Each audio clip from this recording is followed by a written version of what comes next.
সবাইকে স্বাগতম আমাদের ছাদ বাগানে। আজ বাগানের কিছুটা যত্ন আত্তি করছিলাম।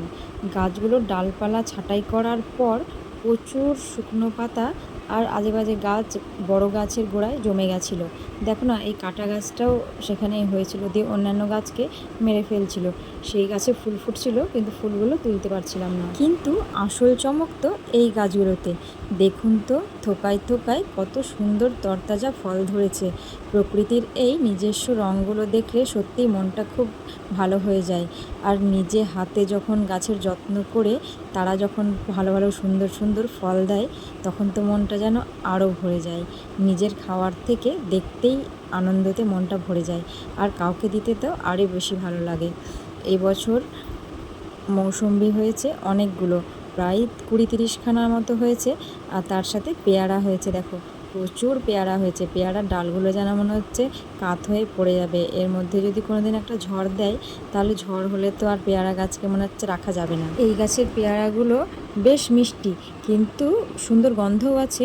আবার বীজগুলো এত শক্ত যে বীজগুলো আর খাওয়া যায় না। বীজগুলো ফেলে দিয়ে তখন ভেতরটা খাই, বেশ ভালোই লাগে খেতে, খুব কিন্তু মিষ্টি। তার মধ্যে কিছু পেয়ারা যখন পাকছে তখন কিছু কিছু পাখিতে খেয়ে নিচ্ছে, আবার কিছু ইঁদুরেও নিয়ে গিয়ে বীজগুলো কুড়িয়ে কুড়িয়ে খেয়ে নিচ্ছে।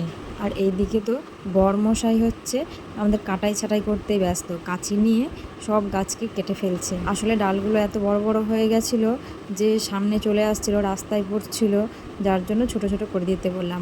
বর্ষার সময় তো তাড়াতাড়ি ডাল বেরিয়ে যাবে। অন্য সময় যেমন একটু দেরিতে ডাল কাটা হয়েছিল, ঠিক পুজোর সময়, আর তখন পরে গাছগুলো যেন মনে হচ্ছিলো মারা যাবে, আর হবে না, পাতা বেরোচ্ছিলো না।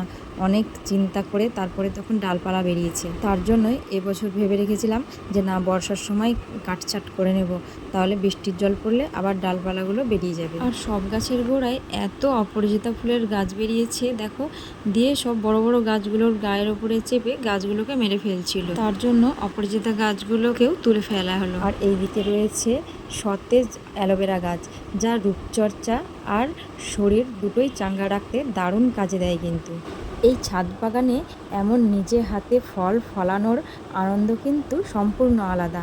আপনারও কি এমন ছোট বাগান আছে? কমেন্টে জানাতে কিন্তু ভুলবেন না। এই বেদানা গাছের ডালগুলো কিছু কাটছাট করা হলো, তার কারণ হচ্ছে ফুল পাড়তে গিয়ে বেদানা গাছের কাঁটা লেগে হাত কেটে যাচ্ছে। গাছের সুস্বাস্থ্যের জন্য নাকি প্রুনিং বা ছাঁটাই করা সত্যি খুব দরকার।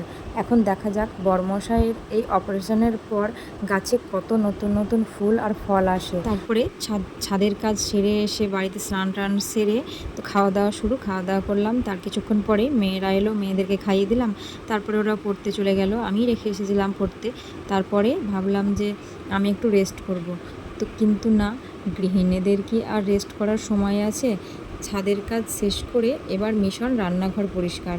দেখুন, ওপরের দেয়াল আর জানালায় কোণ মুছে কিভাবে কিচেন কাউন্টারের ওপরে চড়ে বসতে হলো। সংসারের কাজ যে কোথায় কখন লুকিয়ে থাকে তা বোধহয় কেবল গৃহিণীরাই জানে। ছাদ থেকে নেমে রান্নাঘরে ঢুকতেই মনে হলো, না, আজ এই ঝুল আর ময়লাগুলোকে আর ছাড় দেওয়া যাচ্ছে না। ব্যাস, আর কি, কাউন্টারের ওপর এক লাফে উঠে পড়া। ওপরের টাইলসগুলো থেকে শুরু করে জানলার ফ্রেম ঘষে ঘষে একদম আয়নার মতো না বানানো পর্যন্ত আমার শান্তি নেই। আপনারাও কি এমন পরিষ্কার করতে গিয়ে এভাবে স্পাইডারম্যান হয়ে যান? কমেন্ট করে অবশ্যই জানাবেন। রান্নাঘর তো শুধু রান্না করার জায়গা নয়, এটা আমাদের বাড়ির প্রাণকেন্দ্র। আর এই জায়গাটা যদি একদম টিপটপ না থাকে, তবে কি আর মন ভালো থাকা যায়? তাই আজ কোমরে কাপড় বেঁধে লেগে পড়লাম ডিপ ক্লিনিংয়ে। এত খাটনির পর যখন চারপাশটা ঝলমল করে ওঠে, সত্যি মনটা একদম ভালো হয়ে যায়। কেমন লাগলো আজকের এই ক্লিনিং ব্লগটা? অবশ্যই কমেন্ট করে জানাবেন কিন্তু। আর রান্নাঘরের কোনো যদি টিপস থাকে তোমাদের কাছে, বা আমি কিভাবে রান্নাঘরটা গুছালে ভালো লাগবে দেখতে, সেইগুলো একটু বলে যেও কমেন্টে অবশ্যই। যখন আমি পড়াশোনা করতাম তখন আমি মামার বাড়িতেই বড় হয়েছি, মামার বাড়িতেই পড়াশোনা করতাম আর মামার বাড়িতে থাকতাম, যার জন্য ঘর পরিষ্কার করা এইগুলো কখনো দেখতেই হতো না, সব মাসি করতো। তারপরে যখন বিয়ে হলো তখন শ্বশুরবাড়িতে এলাম, তখন মেড ছিল, সেই মেড সব কিছু করতো। আর ঘর গুছোনো বা রান্নাঘর পরিষ্কার করা সেইগুলো আমার শাশুড়ি মাই করতেন, যার জন্য বিয়ের পর 10-12 বছর আমাকে সেইগুলো দেখতেই হয়নি। আর এখন আমার শাশুড়ি মায়ের তো শরীর খারাপ, যার জন্য এত কিছু এখন আমাকে করতে হয়। কিন্তু এখন কাজ করতে করতে এমন হয়ে গেছে যে আমার কোনো অসুবিধাই হয় না, এগুলো করতে ভালোই লাগে। আর সব থেকে ভালো লাগে কাজগুলো যখন করি আর তোমাদেরকে ভিডিওর মাধ্যমে দেখাই আর তোমাদের সাথে গল্প করি। আচ্ছা তোমরা বলো তো আমার ভিডিও তোমাদের কীরকম লাগে? ভিউজ দেখেই বুঝতে পারছি আমার ভিডিও বোধহয় তোমাদের একদম ভালো লাগে না, তাই না? আচ্ছা কমেন্ট করে সত্যি কথাটা বলো তো দেখি যে আমার ভিডিও তোমাদের কীরকম লাগে। যদি ভালো না লাগে তবুও সত্যি কথা বলো, আর যদি ভালো লাগে তাহলেও সত্যি কথা বলো। ঠিক আছে, তাহলে আজকের ভিডিও এতটুকুই। টাটা আজকের মতো, আবার দেখা হবে পরের ব্লগে। ততক্ষণকার মতো টাটা, আসি।